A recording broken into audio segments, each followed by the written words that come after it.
Hello students of class 5. Welcome back to the second last video of English 1 class. Today we will be discussing comprehension from your book page number 107. The Sacred Garden.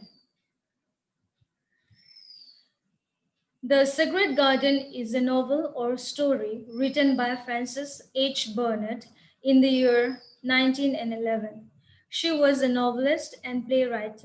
She was born in England. The novel, The Secret Garden, is divided into many chapters, and the topic that we are going to discuss today is chapter 23 of the story about Colin. In this chapter, there are few characters mentioned.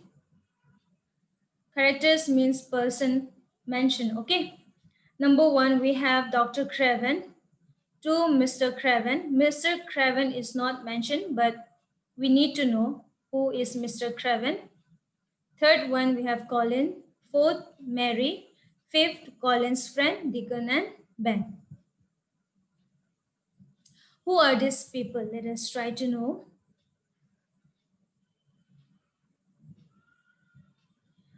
Who are these people? Who is Dr. Craven? Dr. Craven is Mr. Craven's brother, who is also Colin's uncle, okay? Who looks after Colin during his illness, okay, during his sickness, okay. This Dr. Craven, uncle of Colin, look after Colin's illness. And number two, Mr. Craven. Mr. Craven is the master of Musselwhite Manor, okay, who looks after the house of Musselwhite, okay, who looks after the house. The name of the house is called Musselwhite, okay, and he's the owner of the house.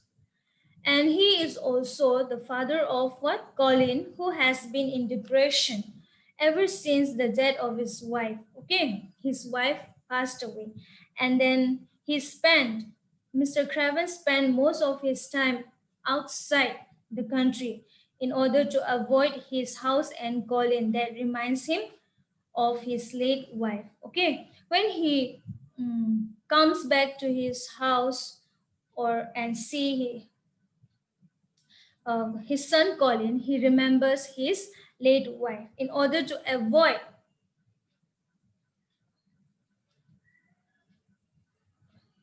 that feeling, he lived outside, okay, outside the country.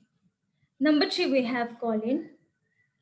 Colin is Master Craven, 10 years old son. This boy is carrying a lot of his parents' emotional baggage, okay, lots of pain that makes him physically and emotionally sick.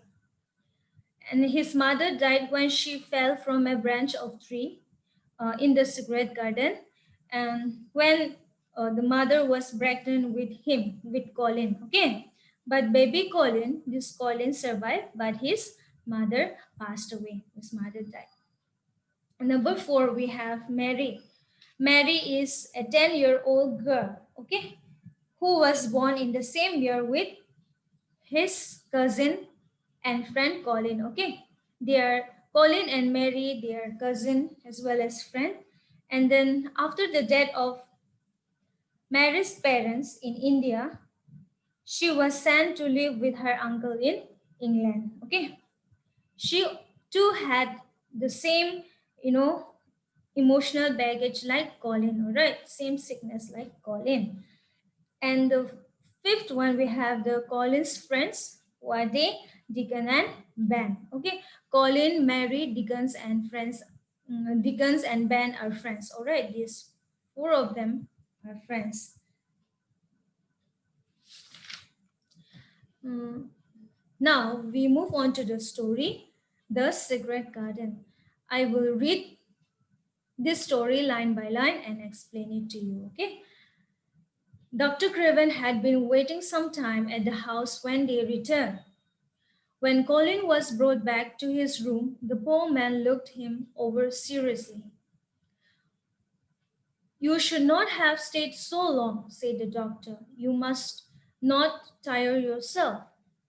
So, yeah, Dr. Craven was waiting for Colin and Mary at Musselwhite, at the house, Miss Musselwhite, okay, when they returned from the garden.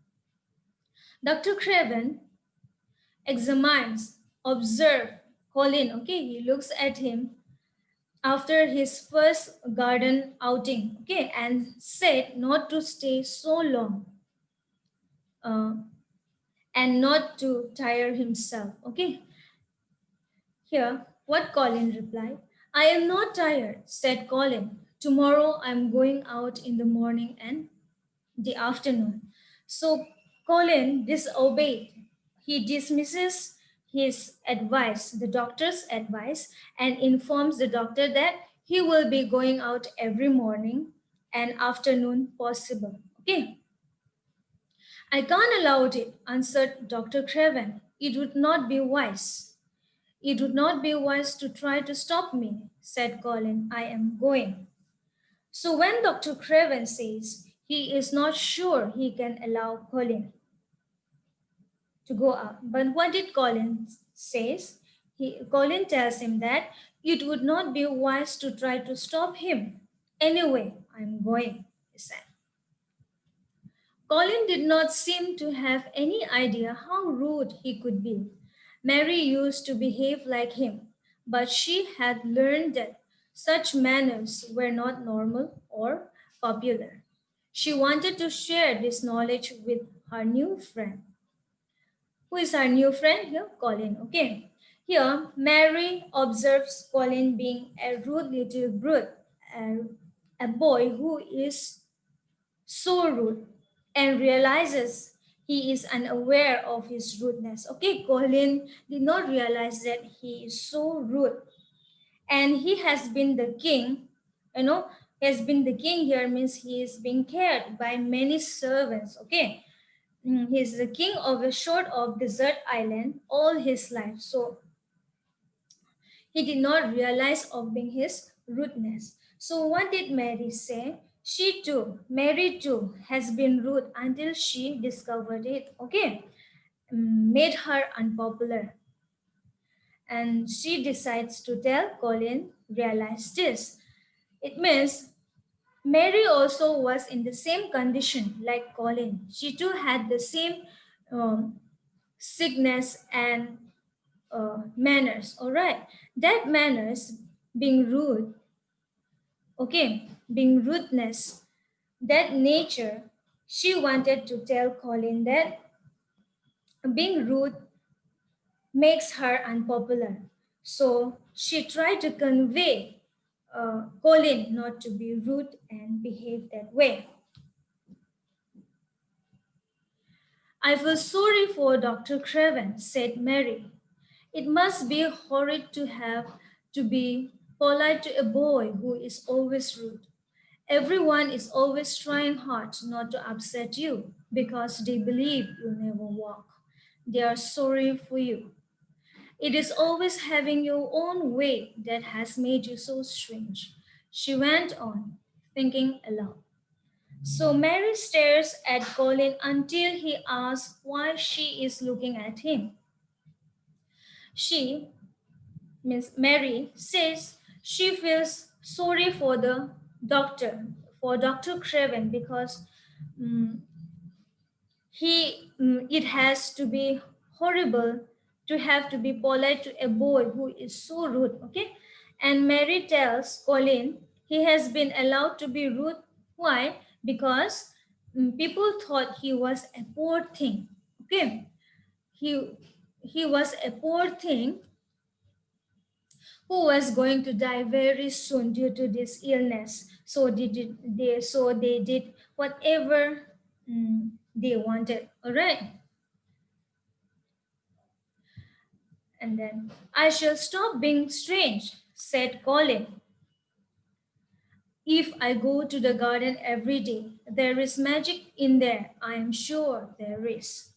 So Colin stubbornly declares, okay, he said stubbornly that he is not going to die and does not want people thinking of him as a poor thing. Okay, he decided to stop being rude by going to the garden every day, and he believes one day the garden.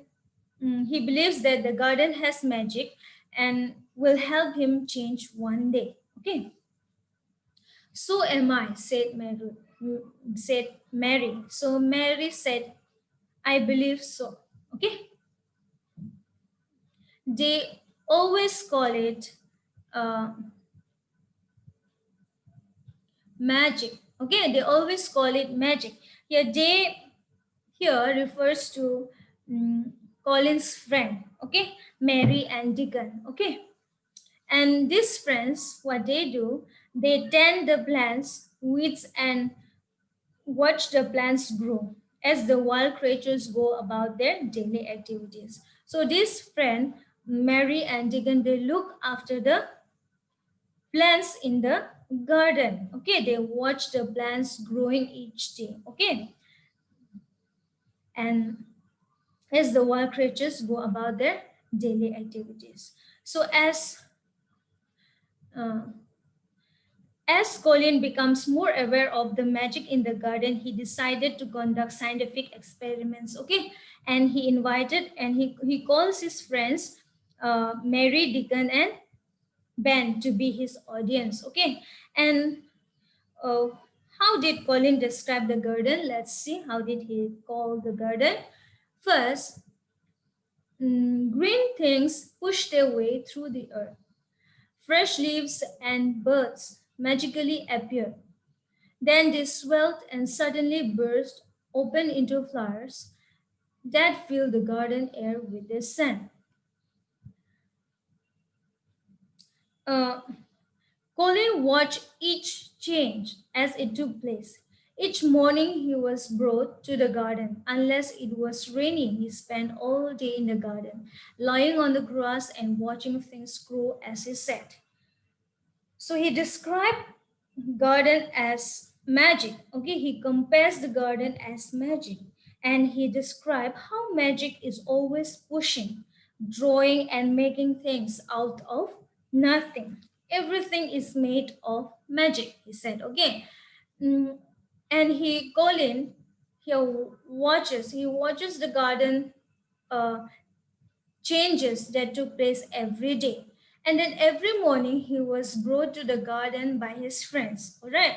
They bring him to the garden every day to watch the things or the plants growing or changing each day. So he would spend all day in the garden except during the rainy day. He spent lying on the grass and watching things growing. All right. And this was not the half of the magic. The fact that he had really once stood on his feet while in the garden had set Colin thinking tremendously. So he said that this was not half of the magic, means this was not what is present, okay, around uh, in the surrounding, okay, around him or around us. So he said that there must be lots of magic in the world. He said that there must be lots of things, new experiments, or there are lots of magic in the world. But people don't know how to make it. He said, but people don't realize it or they don't know how to invent it. He said, why? Perhaps the beginning is just to say nice things are going to happen until you make them happen. The magic in this garden has made me stand up on my own feet every day, and as often as I can remember, I'm going to say magic is in me, magic is making me well. So he recognizes, okay, Colin recognizes the magic as the force that allow him to stand and to know he would live to be a man one day. Okay, he says that Magic is in me. Magic lives in me. Okay, magic is making me well. Now I am going to be strong forever. Okay, this is a story written by whom? Written by Francis H. Burnett. All right. So, students, that's the end of our story, and passage uh, two or one or two paragraphs, okay, will be given in the exam along with the questions, and you will read the passage and answer to the questions, okay, accordingly. You will read the story thoroughly and try to understand line by line, okay. Questions and answer will be given in the class group WhatsApp. Thank you.